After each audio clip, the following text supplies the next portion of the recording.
What's up, everybody? I'm Michael Allen, and this is the Movie Minute. This episode on the Movie Minute, we're talking about the new horror film, The Last Voyage of the Demeter. So, let's go take a bite out of this one.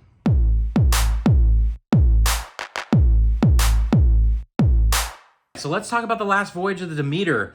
Really interesting story about how this film kind of came to be in the Hollywood world, right? There's a thing called the blacklist, which is where scripts float around that are it scripts, scripts that people are like, ooh, this should be made. So apparently this script floated around on the blacklist for a long time. The movie is based on Bram Stoker's Dracula. There's a chapter in the book called The Captain's Log. So somebody took that and was like, what would that journey look like in film form? That is The Last Voyage of the Demeter. Premise basically is pretty freaking cool because it's Bram Stoker. Let's be honest, it's one of the best Gothic horror novels of all time. And so, Dracula basically is being brought over unknowingly of this ship's crew over from Transylvania to England. A crew stuck on a ship with Dracula. Pretty awesome premise. So first and foremost, I'll just say, I'm a huge Gothic horror fan. I love the genre. I love literature. Bram Stoker's Dracula is probably one of the best books I've ever read in my life. I've read a lot of books, and it is up there. It's definitely a classic, obviously. And so there is a Gothic nature to the film that I love. And it's that slow terror horror vibe. Also, we've got Liam Cunningham, who is an amazing actor. Game of Thrones, really great actor. He plays the captain, and I love him. And he just really has that perfect Gothic feel that he just brings something really cool to the project. Now, whether it was realized as a whole, we'll get to that. I really did like the cinematography in the film. I thought that it was kind of I liked how dark and methodical it was. It was very dark, but also very smart use of light here. In horror movies, it's really important to kind of balance out your obviously light and dark ratios. And they did a really good job in this film, I thought, of making things look really pretty, even though most of it is set at night. And so where we wouldn't normally necessarily be able to see everything, they did a really good job kind of with that Gothic dark feel. So let's talk about what I didn't like, which is a little bit more of a breakdown this time. So here's the deal. Horror movies, there's things you can do in horror movies. Horror movies have a big toolbox. That's why young directors direct horror movies, because it really allows you to use your director's toolbox really well.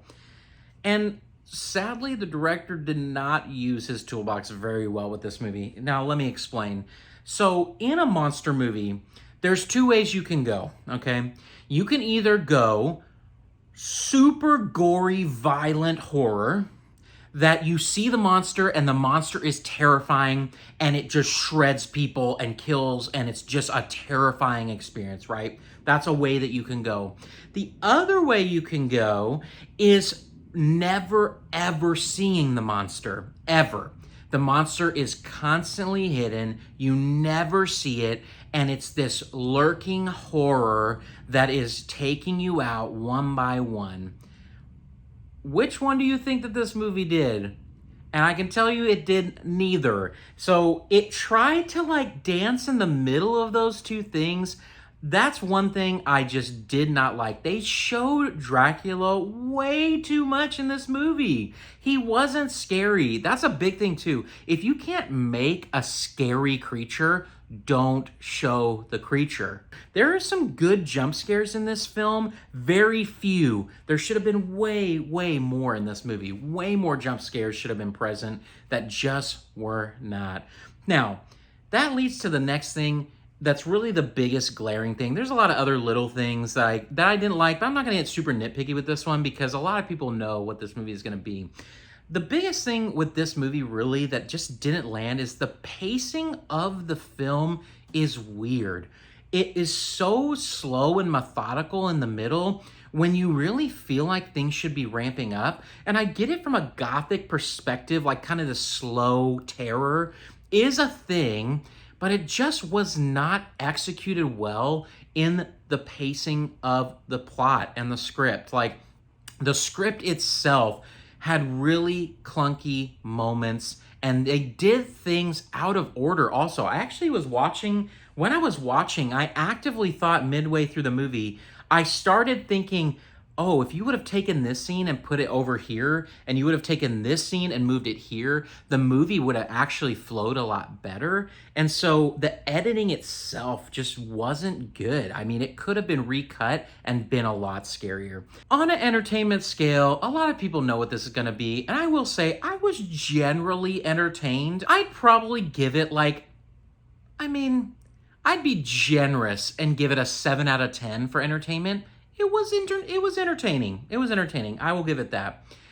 The critics' rating is another story. As from a critic's standpoint, I'd probably give this like, oh man, probably like a 5 out of 10. So averaged out, 6 out of 10 for me, probably, for The Last Voyage of Demeter, which is kind of disappointing because I think it could have been way better. From a badge standpoint, I think that this is a solid couch potato. It's not a dumpster fire. It still is entertaining and fun. So if you like what you see, hit that like button, hit the subscribe button, turn on notifications. Would love to have you on this journey with me. And drop a comment letting me know what your favorite classic literature is. I would love to know what some of your favorite books are. And until next time, peace out.